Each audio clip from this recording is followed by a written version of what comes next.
काय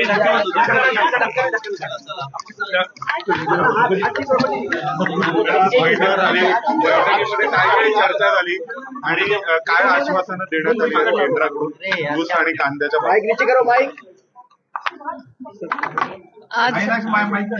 आज साखर उद्योग आणि कांद्याच्या प्रश्नावरती इथे आज महाराष्ट्र सरकार आणि केंद्र सरकारच्या मध्ये अतिशय सकारात्मक मीटिंग झाली.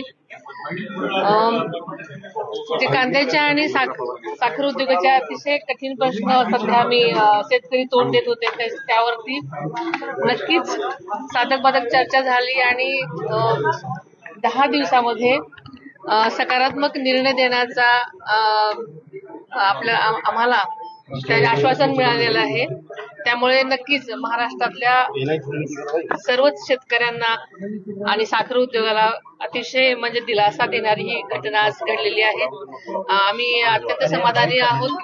आदरणीय सहकार मंत्री आणि गृहमंत्री अमित भाई शहा आणि शिवराज चव्हाण साहेब यांनी अतिशय चांगल्या सगळ्यात आमच्या महाराष्ट्रातल्या मुख्यमंत्री साहेब, उपमुख्यमंत्री आणि सगळेच आमचे मंत्री महोदय, सगळे साखर खात्यातले सगळेच मान्य सल्लागार इथे असल्यामुळे अतिशय चांगल्या प्रकारची चर्चा झाली आणि अमित साहेबांनी 10 दिवसामध्ये या दोन्ही गोष्टींवरती तोडगा काढण्याचा निर्णय घेतलेला आहे आणि अतिशय सकारात्मक चर्चा झाल्यामुळे आम्ही सगळेजण समाधानी आहोत.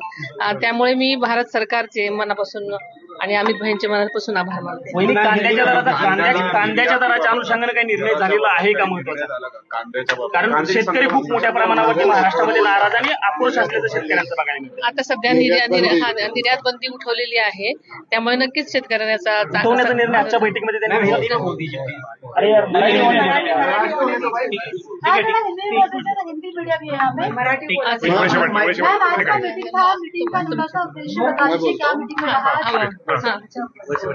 देखिए कि ओनियन के एक्सपोर्ट के बारे में ये माननीय मंत्री जी ने स्पष्ट अरे इधर पीछे हो जाओ यार,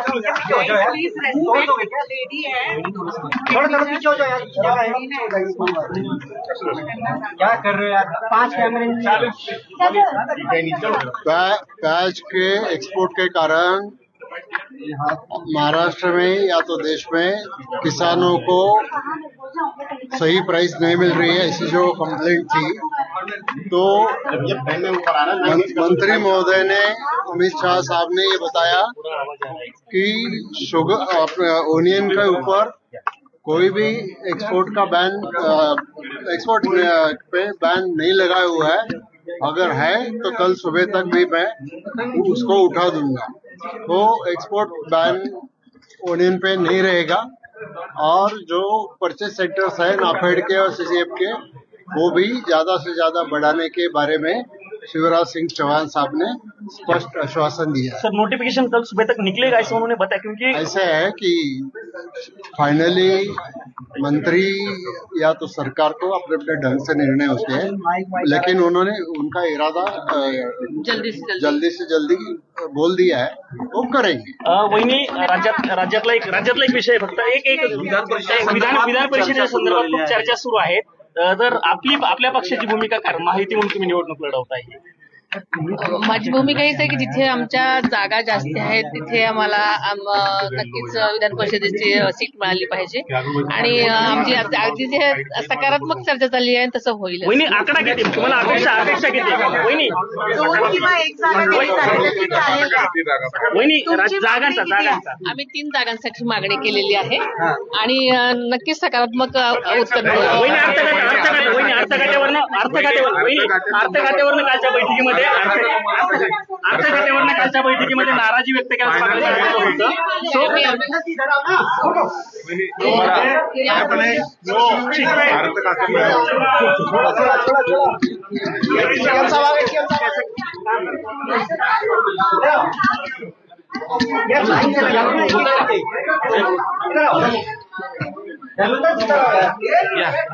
आराम से खड़े रह जाओ, धक्का ना मार रहे हो, आगे कहाँ रहे हो?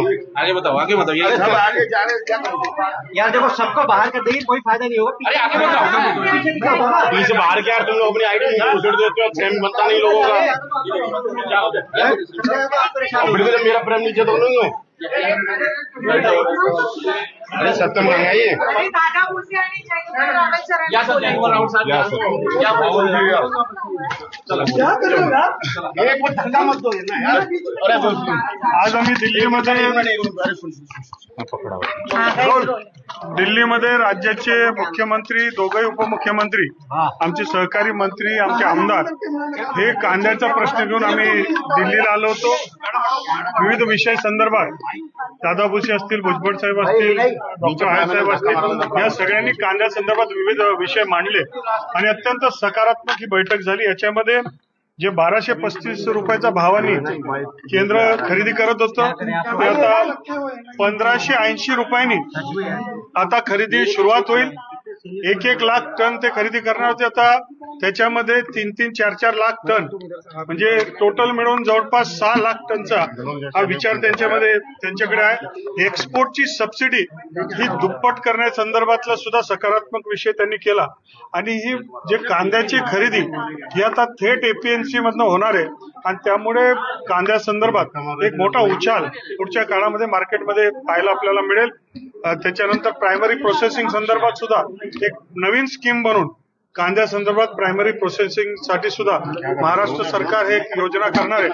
एकंदरीत अत्यंत सकारात्मक ही बैठक झाली आणि या माध्यमातून कांदा शेतकऱ्यांना फार मोठा फायदा हा पुढच्या काळामध्ये होणार. पण महत्वाचा मुद्दा हा आहे, असं सांगितलं जात होतं की निर्यात बंदी केली गेली आहे, तसं नोटिफिकेशन निघालेलं होतं. आता त्यांनी सांगितलेलं एक निर्यात बंदी उठू. कधी निघणार आहे? निर्यात बंदी नाहीच आहे. मागच्या 3 वर्षापासून निर्यात बंदी नाहीये. कोणी जरी अफवा करत असेल आणि अधिकृतरित्या आपल्याला माहिती पडलं तर त्यांच्यावर कडक कारवाई आणि गुन्हा देखील दाखल होऊ शकेल. उलट आता आपल्याला एक्सपोर्ट करण्यासंदर्भात रोड टॅप जी योजना होती त्याच्यामध्ये 1.9% हे मिळत होतं, ती 4% व्हावी अशा प्रकारची मागणी आम्ही केली.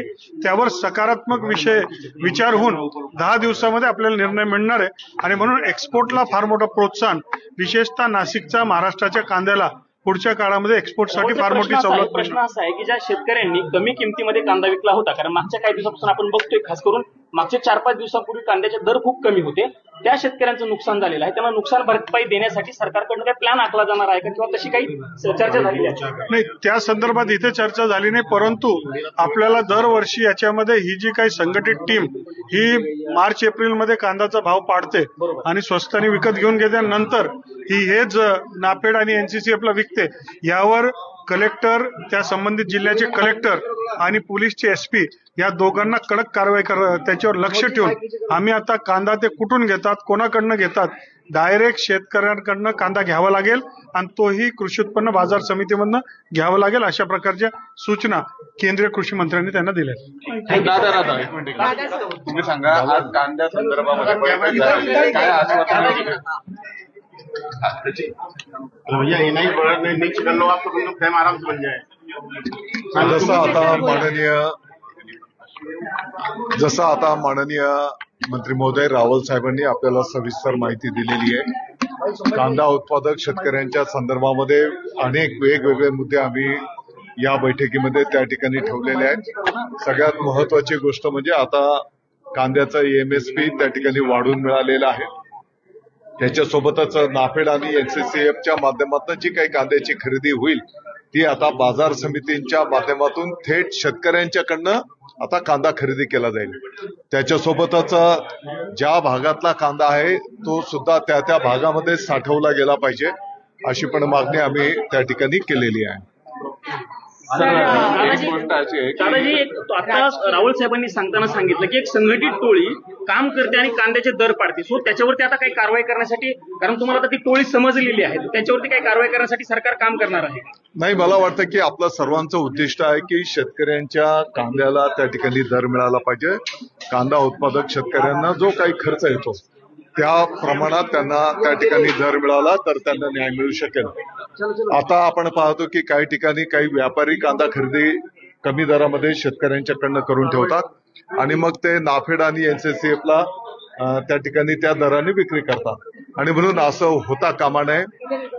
त्या ठिकाणी नाफेड आणि NCCF ने थेट बाजार समितीच्या माध्यमातून शेतकऱ्यांकडनं थेट कांदा खरेदी करावा असे निर्देश आदरणीय शाह साहेबांनी त्या ठिकाणी दिलेले आहेत। एक राजकीय प्रश्न आहे की नाशिकच्या जागेवरून विधान परिषदेच्या तुमच्यामध्ये आणि भारतीय जनता पार्टीमध्ये रस्सीखेच बघायला मिळते। बिलकुल अशी कुठलीही रस्सीखेच नाही। मला वाटतं की नाशिकची जागा ही स्टँडिंग शिवसेनेची आहे। शिवसेनेचे मतदार पण तिथे जास्त आहेत आणि या संदर्भामध्ये माननीय मुख्यमंत्री महोदय, माननीय उपमुख्यमंत्री महोदय योग्य तो निर्णय तुम्ही करतील। स्टँडिंगचं म्हणताय, मग तसं बघायला गेलं तर तुमच्या अनेक जागा म्हणजे साधारणतः 6 ते 7 जागा तुमच्या पक्षाच्या स्टँडिंग ऐका ना, आहेत। आता तुम्ही नाशिकच्या पुरतं विचारलं, मी नाशिकच्या पुरती माहिती दिली आहे। आपल्या माहिती करता मला सांगायचं आहे की आज आदरणीय केंद्रीय शिक्षण मंत्री महोदय धर्मेंद्र प्रधान साहेबांची मी त्या ठिकाणी भेट घेतली। महाराष्ट्रामध्ये शिक्षण विभागाच्या माध्यमातून काय काय योजना राबवल्या जात आहेत, काय काय उपक्रम केले जात आहेत त्याची सविस्तर माहिती दिली आणि ज्या पद्धतीने मोठ्या प्रमाणामध्ये आपला अनुदानित ज्या शाळा आहेत तर अनुदानित शाळेंना सुद्धा केंद्र शासनाच्या वतीने त्या ठिकाणी मदत मिळाली पाहिजे अशी पण विनंती त्यांच्याकडे केलेली आहे। प्रकरणी कोणती चर्चा झाली का, पेपर लीक प्रकरणी आणि येणाऱ्या त्या संदर्भामध्ये पण माननीय केंद्रीय मंत्री महोदयांशी चर्चा झालेली आहे। येणाऱ्या काळामध्ये नुसतं नीटच नाही तर संपूर्ण ज्या काही परीक्षा होतात त्या माध्यमांच्या माध्यमातून आपण कशा पद्धतीने संपन्न करू शकतो, कायमस्वरूपी काही परीक्षा केंद्र निर्माण करून वेगवेगळ्या अशा पद्धतीच्या परीक्षा आपण त्या केंद्रांच्या माध्यमातून करू शकतो का, असं पण चर्चा त्या ठिकाणी झालेली आहे। थँक्यू।